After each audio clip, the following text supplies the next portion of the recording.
की बात है। एक गांव में चुड़ैल का साया था। वो चुड़ैल औरतों के कपड़े चुराया करती थी। जब भी उसे कोई औरत नए कपड़ों में दिखती थी, वो चुड़ैल उसके कपड़े चुरा लिया करती थी। फिर वो चुड़ैल रात में गांव में आ जाती थी और जो भी औरत उसे सोती हुई दिखती थी, वो उस औरत के कपड़े चुरा लिया करती थी और एक गुफा में वो कपड़े रख दिया करती थी। गांव में किसी को समझ नहीं आ रहा था कि ऐसा क्यों हो रहा है। फिर एक दिन रोहन अपनी पत्नी मोहिनी से कहता है, अरे भगवान, गांव में औरतों के कपड़े चुराने की घटना बढ़ती जा रही है और तुम हो कि इतना सच संवर रही हो। किसी चुड़ैल में इतना दम कहाँ जो वो मेरे कपड़े चुरा सके। ठीक है, जैसी तुम्हारी मर्जी। अगर तुम्हारे कपड़े उस चुड़ैल ने चुरा लिया ना, तो मेरे पास रोते हुए मत आना। इतना कहते ही रोहन वहाँ से चला जाता है। फिर रात होने पर वो चुड़ैल फिर से गांव में आ जाती है। वे अपने शिकार को इधर उधर ढूंढ रही होती है।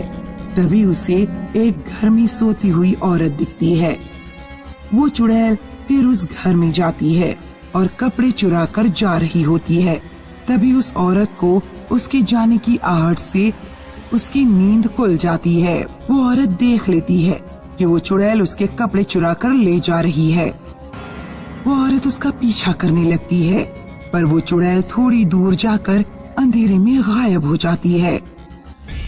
तभी उसका पति उसके पीछे पीछे वहाँ आ जाता है। क्या हुआ मीना, तुम इतनी रात को यहाँ अचानक कैसे आ गई? देखो ना, इस चुड़ैल ने मेरे भी नए कपड़े चुरा लिए। पता नहीं कहाँ गायब हो गई। हे भगवान, ये क्या हो गया? तुम ठीक तो हो ना? फिर वो दोनों वापस अपने घर आ जाते हैं।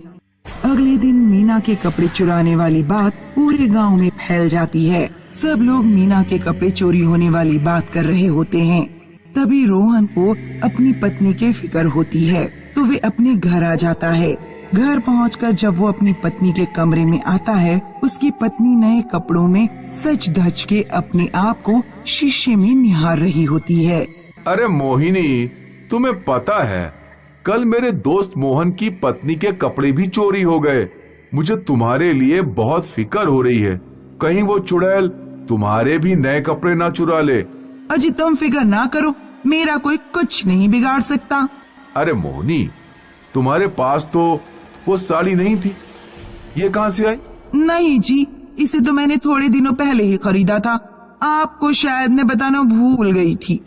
फिर रोहन अपने दोस्त मोहन के घर उसकी पत्नी का पता करने जाता है। मोहन के घर पहुंचते ही वो उससे पूछता है, अरे मोहन भाई, भाभी जी कैसी हैं?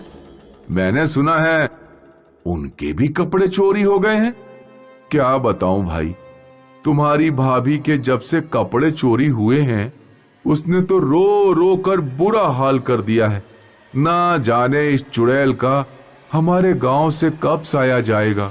मोहिनी भाभी तो ठीक है ना, तुम्हें उनका ज्यादा ख्याल रखना होगा, कहीं चुड़ैल उनको अपना अगला शिकार ना बना ले। ठीक है भाई, अब मैं चलता हूँ, मुझे भी मोहिनी की बहुत चिंता हो रही है। इतना कहते ही रोहन वहाँ से अपने घर की ओर चल पड़ता है।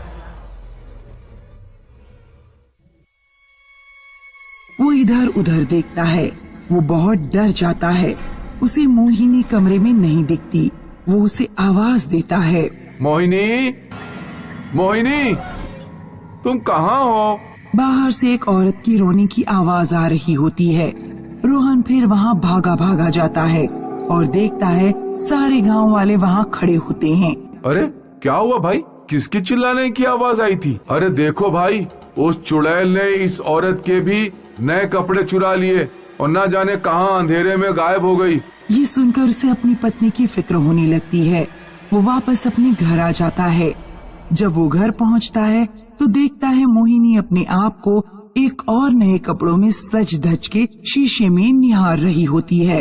रोहन अपनी पत्नी को वहाँ देखकर चौंक जाता है और उससे पूछता है, अरे मोहिनी, तुम कहाँ चली गई थी?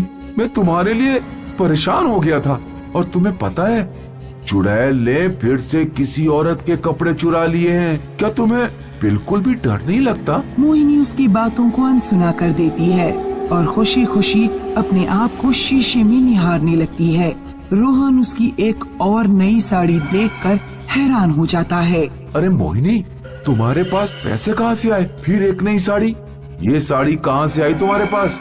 जी मैंने घर के खर्चों में से थोड़े पैसे बचाए थे, उन्हीं पैसों से ली है। रोहन को ये देखकर मोहिनी पर शक होने लगता है और उसे समझ नहीं आ रहा कि ये क्या चल रहा है। फिर अगले दिन वह अपने दोस्त मोहन के पास जाता है और अपनी पत्नी के बारे में बताता है।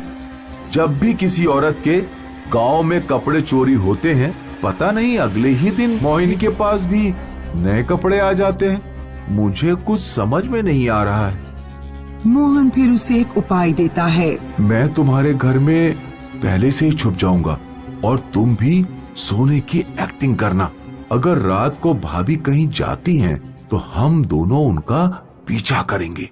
फिर जब रात होती है, मोहन रोहन के घर में उसके बेड के नीचे छुप जाता है और जैसे ही मोहिनी घर से बाहर जाने लगती है, वो रोहन को उठाता है। उठो रोहन, देखो भाभी कहीं जा रही हैं। फिर रोहन और मोहन मोहिनी का पीछा करते हैं। तभी थोड़ी दूर बाद मोहिनी एक चुड़ैल के रूप में आ जाती है। वो दोनों ये देखकर बहुत डर जाते हैं। फिर वो चुड़ैल किसी और औरत के भी कपड़े चुरा के उस गुफा में जा रही होती है।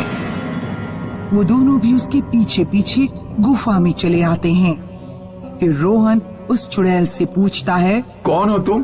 तुमने क्या किया मेरी पत्नी के साथ? तुम्हारी पत्नी अब मेरे वश में है। मैं हमेशा के लिए मोहिनी के शरीर में रहूंगी। तभी मोहन पीछे से आकर चुड़ैल के चुराए कपड़े में आग लगा देता है। अरे ये तूने क्या कर दिया? फिर वो चुड़ैल मोहिनी के शरीर से निकलकर जलकर मर जाती है। मोहिनी अपने असली रूप में आ जाती है।